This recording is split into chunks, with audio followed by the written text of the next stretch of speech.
COVID itu datang begitu saja. Yang sebetulnya COVID itu hmm, menurut saya bukan suatu pandemi yang natural. Kalau pandemi yang natural datanya tidak seperti itu dan um, meluasnya ke seluruh dunia juga tidak seperti itu. Dan sayangnya negara kita tidak siap. Menurut saya tidak siap. Dan dunia juga tidak siap. Ketika flu burung, ketika itu saya melawan bahwa itu tidak akan menjadi pandemi. Saya lawan di WHO dan 128 negara itu di belakang saya mendorong saya dan mendukung saya, maka tuntutan saya berhasil sehingga pandemi tidak jadi. Dan kemudian ada hal-hal yang saya lakukan agar pandemi itu tidak terjadi di dunia. Nah, kemudian terjadilah pandemi H1N1 atau flu babi yang kemudian juga nggak jadi karena kita tuntut. Jadi saya punya grup gitu di internasional untuk untuk melawan itu, melawan suatu pandemi.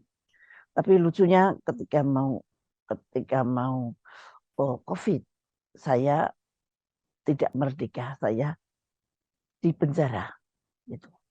Padahal saya berjuang untuk menyelamatkan bangsa saya dan bangsa lainnya dari pandemi flu burung yang jauh lebih dahsyat daripada pandemi COVID. Tapi anehnya, justru saya kemudian kena fitnah dan kemudian saya harus bicara. Nah, pada waktu itulah COVID menjadi. Dan ketika COVID meledak, saya masih ada di dalam. Nah, akhirnya saya nggak bisa berteriak. Saya tidak bisa bersuara ke internasional. Andai kan pada waktu itu saya bisa berbicara secara internasional, kemungkinan COVID tidak akan seperti sekarang. Nah, itu cerita pendahuluannya. COVID seharusnya kita lawan dengan kemampuan kita mampu kok. Ada suatu pengertian-pengertian yang tidak logis tapi harus dilogis-logiskan. Misalkan lockdown. Lockdown semua harus lockdown. Padahal yang terkena misalkan cuma Jakarta. Desa-desa itu nggak ada COVID, tetap di lockdown. Sehingga pertanian semuanya berhenti. Setelah berhenti semua maka jatuhlah perekonomian kita dan kemudian PHK besar-besaran. Itu menurut saya karena kebijakan-kebijakan yang lockdown itu. Karena sudah ketakutan, padahal tidak perlu takut seharusnya. Tidak perlu takut. Karena COVID itu sendiri kematiannya hanya 3%.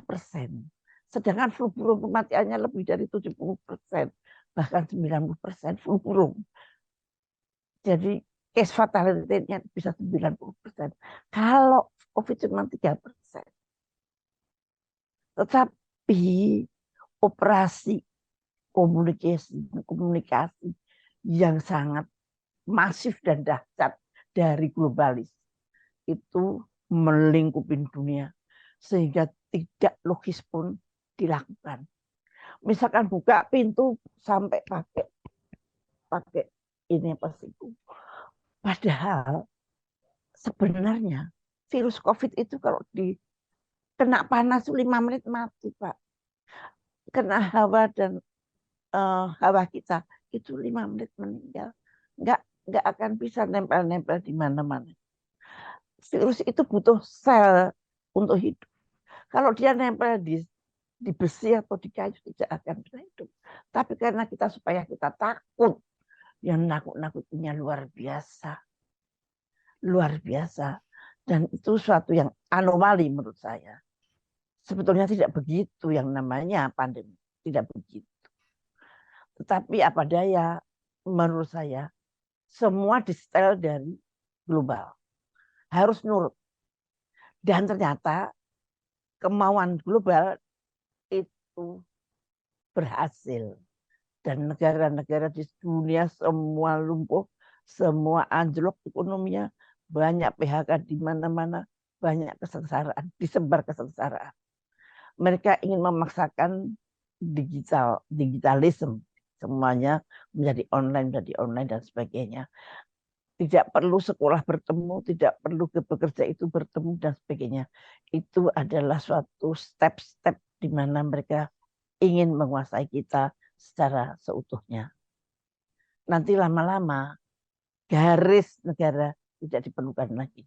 Dan negara menjadi satu, yaitu negara dunia. Nah, kalau kita sudah mengerti seperti itu, apa yang harus kita lakukan? Pemimpin kita harus sadar. Dan pemimpin kita harus berani untuk melawan. Lah siapa yang pemimpin mana yang akan seperti itu? Gak ada. Gak tahu pun kagak. Tahu pun kagak. Dikirainnya itu pandemik biasa. Padahal itu bukan pandemik biasa. Nah itu yang saya sampai sekarang itu prihatin. Dan apa ya presiden baru nanti akan ada yang mengerti tentang ini.